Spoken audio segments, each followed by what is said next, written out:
se retrouve pour une critique de Spider-Man Far From Home. Après une introduction au MCU intéressante dans Civil War et un premier opus particulièrement mauvais, Spider-Man Homecoming, j'attendais malgré tout avec impatience ce nouveau volet. Ce que j'ai beaucoup apprécié déjà, c'est qu'on a complètement fait abstraction, on a fait table rase de tout ce qu'on avait vu avec la famille Toomes du vautour dans Spider-Man Homecoming pour repartir sur de vraies bonnes bases. Peter et Mary Jane, enfin non, MJ, pardon, parce qu'elle s'appelle pas Mary Jane dans le truc, mais vont bien mieux ensemble que Liz et Peter. Tom Holland, il arrête un peu le surjeu et il propose une performance plus simple, plus sobre, mais presque plus sincère. Et il incarne à la perfection pour moi la timidité, la gêne légendaire de Peter Parker du comics, qui bafouille, qui est mal à l'aise en présence de la fille qu'il aime. Et du coup leur relation, on va dire qu'elle prend beaucoup plus de temps. Il y a une complicité qui en ressort, et ça c'est garanti grâce à un bon scénario et des acteurs qui sont bien plus convaincants selon moi. Même si j'ai jamais eu de problème avec l'actrice, j'ai oublié son nom, mais qui joue MJ depuis Homecoming, là pas de problème. Ensuite, j'en viens à Mysterio, qui est un personnage grandiose, l'acteur qui arrive à osciller entre la folie, la gentillesse apparente, un charisme extraordinaire, mais aussi un look qui est complètement similaire à la bande dessinée, mais évidemment il n'a pas les mêmes pouvoirs, car dans la bande dessinée, dans la première apparition, avec l'apparition de Mysterio dans Amazing Spider-Man, il balance du brouillard. Donc là vous imaginez Mysterio faire ça dans le film, vous vous retrouvez avec un bon vieux nanar comme il faut. Mais voilà, donc son plan est loin d'être original, quand on connaît la bande dessinée en tout cas, mais il illustre les enjeux de notre époque, les fake news, des événements finalement avec les élémentaux qui ne sont pas ce qu'ils semblent être, l'utilisation de la télévision, des médias, avec le prénom qu'on donne au méchant, celui qui va se révéler être le méchant, c'est-à-dire Mysterio, un nom bidon, mais qui ressemble à des héros, la crédulité face à celui qui est perçu comme un héros, donc la question de la confiance finalement à l'être qui nous paraît surnaturel. Il y a aussi des drones, donc une programmation minutieuse opérée par Mysterio, et une mise en abîme, avec une scène où on comprend que Mysterio se considère comme un metteur en scène, un artiste dans un film, et c'est extraordinaire. Donc jamais Mysterio, à l'image de Thanos, croit être un méchant conventionnel.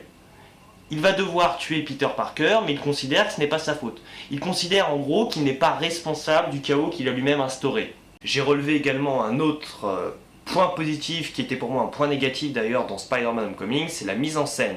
J'ai trouvé que les illusions de Mysterio étaient brillantes, puisque finalement on se demandait quand le calvaire de Spider-Man allait cesser. Et on était vraiment à ce moment-là en soutien pour notre héros, ce qui n'a jamais été mon cas, moi, dans Spider-Man Homecoming, où l'identification personnage, c'est zéro, mais vraiment. Et cette ambiance, cette atmosphère cauchemardesque, interminable, avec des plans qui rappellent les comics, des comics assez,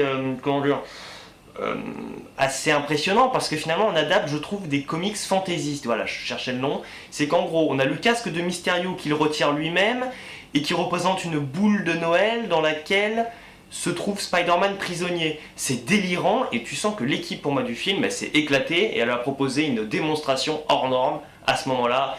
Je vous assure que dans la salle, tout le monde se taisait, on était tous accrochés et agrippés à nos sièges, on était tous investis, comme je vous le disais, et c'est incroyable, mais vraiment, on s'immerge dans le film, c'est vraiment particulier, j'ai adoré ce passage-là, c'était génial. Le design en plus du costume de Spider-Man permet de croire à sa matière, je sais pas ce que c'est, particulière, ajustée, du latex peut-être, mais bon, qui adhère à l'homme, en gros, qui la revêt.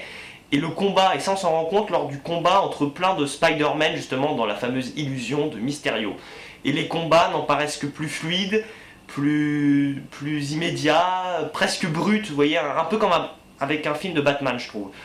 Et c'était assez instantané, soudain, et ça m'a vraiment plu. Car là, on est un peu sorti, même si on se réfère aux comics de Spider-Man, je trouve qu'en termes de mise en scène et d'imagerie, on s'en éloigne un peu, on est plus sur du Batman, un peu, j'ai juste l'impression. L'humour ensuite est particulièrement percutant, 30 minutes de blague au début, franchement. Le moment juste après le générique où on nous dit à la mémoire 2, au début j'étais en train de chercher, je me dis bah non, Stanley il est décédé il y a presque un an, on va pas encore nous donner, enfin ils vont pas encore faire hommage à Stanley. Qui est-ce qui est décédé en dessinateur, en réalisateur ou je ne sais quoi, ou qui a un lien avec Marvel. Et puis là, je dis bah oui d'accord, ça y est, on voit Tony Stark, on voit Captain America. J'étais mort de rire, toute la salle riait, alors pourtant c'était pas drôle, mais c'est le gros paradoxe, c'est que Avengers Endgame a été terrible, moi j'en ai pleuré, et là t'es mort de rire. Donc c'est vraiment le film fun, qui va pas vraiment t'émouvoir, mais enfin tu vas passer un super moment, sérieusement. Et donc pendant le voyage, je trouve que le film, il se mouille un peu, on va dire qu'il s'assume, et que la mission première, du début du film en tout cas, et que les personnages qui sont liés à Peter et à son lycée finalement, qui l'entourent on va dire, doivent être suffisamment intéressants, et c'est le cas, pour qu'ensuite, lorsqu'ils vont être en danger, on soit suffisamment anxieux pour leur survie. Donc ça, j'achète. Et la scène post-générique avec Fury, le donneur de leçons pendant tout le film, qui au final est bien content d'être en vacances comme Peter Parker en avait envie, et bien là, je vous avoue que tout le monde se marrait dans la salle, et que moi j'étais plié, j'en pouvais plus. Enfin, je suis un grand fan de Spider-Man 1 et Spider-Man 2, moins de Spider-Man 3, mais en gros je suis un fan de la trilogie de Sam Raimi. Et là, j'étais content, pourquoi? Parce qu'on nous a fait plaisir, avec des acrobaties dans les airs, enfin, avec des buildings pendant les combats, où les déplacements coïncident, on va dire, avec l'environnement dans lequel le tisseur de toile se trouve, son endroit de prédilection qui était complètement passé à la trappe, on va dire, dans Spider-Man Homecoming. J'ai quand même souvenir, oui. Et les menaces sont suffisamment imposantes pour que Spider-Man ait besoin de place et de liberté d'agir. Car Spider-Man, s'il y a une restriction dans l'espace, c'est jamais très pertinent. Pour moi, Spider-Man Homecoming, c'est trop statique, et même quand il est en mouvement, il court, bon alors d'accord, il imite Spider-Man 2 avec la scène du ferry, il essaie de reproduire celle du train, ça ne fonctionne pas. Donc pour moi, ce film a réussi à capter l'essence de Spider-Man, l'essence du héros, on va dire, d'après les comics. Qui doit, dans un premier temps, et c'est toujours comme ça que ça se passe, enfin généralement, Spider-Man dans les comics c'est ça. Il se fait massacrer, on va dire, donc il se défend en voltigeant tant bien que mal dans les airs, il évite les uppercuts les plus puissants qui pourraient le tuer tout simplement, et après dans un second temps, il contre-attaque, et en général, il s'en sort plutôt bien. Et c'est exactement ce qui arrive dans le film, donc ça m'a plu. La virée à New York est sympa, vraiment, à la fin avec MJ, et le retour de J.K.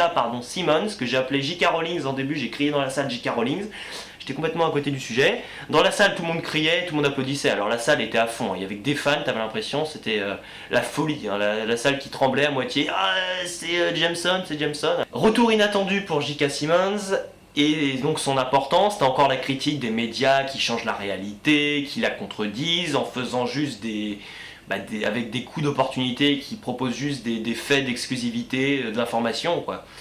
Donc je n'ai aucun, je vais quand même conclure maintenant parce que je parle beaucoup là, mais je n'ai aucun véritable problème avec ce film, qui est très agréable, une vraie surprise pour moi, je suis super content, je lui mets un 19 sur 20, c'est génial, ça vaut pas un Toy Story 4 qui pour moi est un chef-d'œuvre, hein, parce que dès que je mets 20 sur 20 c'est chef-d'œuvre. 19 sur 20 c'est de très bonne facture, excellent, c'est pas encore un chef-d'œuvre non plus quand même, faut pas abuser. Mais c'est sûrement l'un de mes films du MCU préférés. Franchement, j'étais super content. Et là, j'y pense, on a des super, je trouve, références intelligentes aux autres films du MCU. On mentionne des personnages, on fait un plan d'ailleurs à Londres où Spider-Man, concrètement, imite, entre guillemets, Captain America dans Avengers Endgame lorsqu'il prend le marteau de Thor. J'ai trouvé que c'est vrai que des fois le Marvel Cinematic Universe il a du mal à créer des liens et des passerelles entre différents films, différents personnages. Là je trouve qu'il en fait pas trop et qu'il s'en sort pas mal. Les quelques défauts là qui me viennent quand même en tête, c'est que certains aspects du personnage ont été difficilement mis en image. Le sens d'araignée, ils ont vraiment du mal à en faire quelque chose, je trouve. Le côté Peter Parker loser, ça m'énerve un peu parce qu'on l'a trop eu aussi dans les films. Et là, le coup de Brad qui a une photo compromettante de Peter Parker. Peter Parker qui dit non, ne la détruis pas, enfin ne la montre pas, n'importe quoi, excusez-moi, ne la montre pas à Mary Jane, enfin MJ, pardon, surtout pas, sinon je suis cuit. Mais bon sang, t'as ta force d'araignée, alors ok, t'es peut-être le loser du lycée, mais tu l'attrapes, le téléphone, tu le déchires, enfin tu le casses en deux, enfin... Moi ça m'a toujours un peu énervé ce côté-là, alors ok, c'est pour lui donner un peu de substance au personnage. Mais faut quand même pas faire des trucs illogiques et le laisser filer, les gars, quoi. Enfin, je veux dire, voilà. C'est des détails, certes, c'est pas dramatique. C'était un super film, c'est l'un de mes films préférés que j'ai vu cette année au cinéma, et je pensais quand même pas dire ça, même si j'étais très motivé pour aller le voir. Ciao, et à la prochaine. Bon, j'essayais d'avoir un costume qui ressemble à celui de Spider-Man, à part la couleur, ça s'arrête là.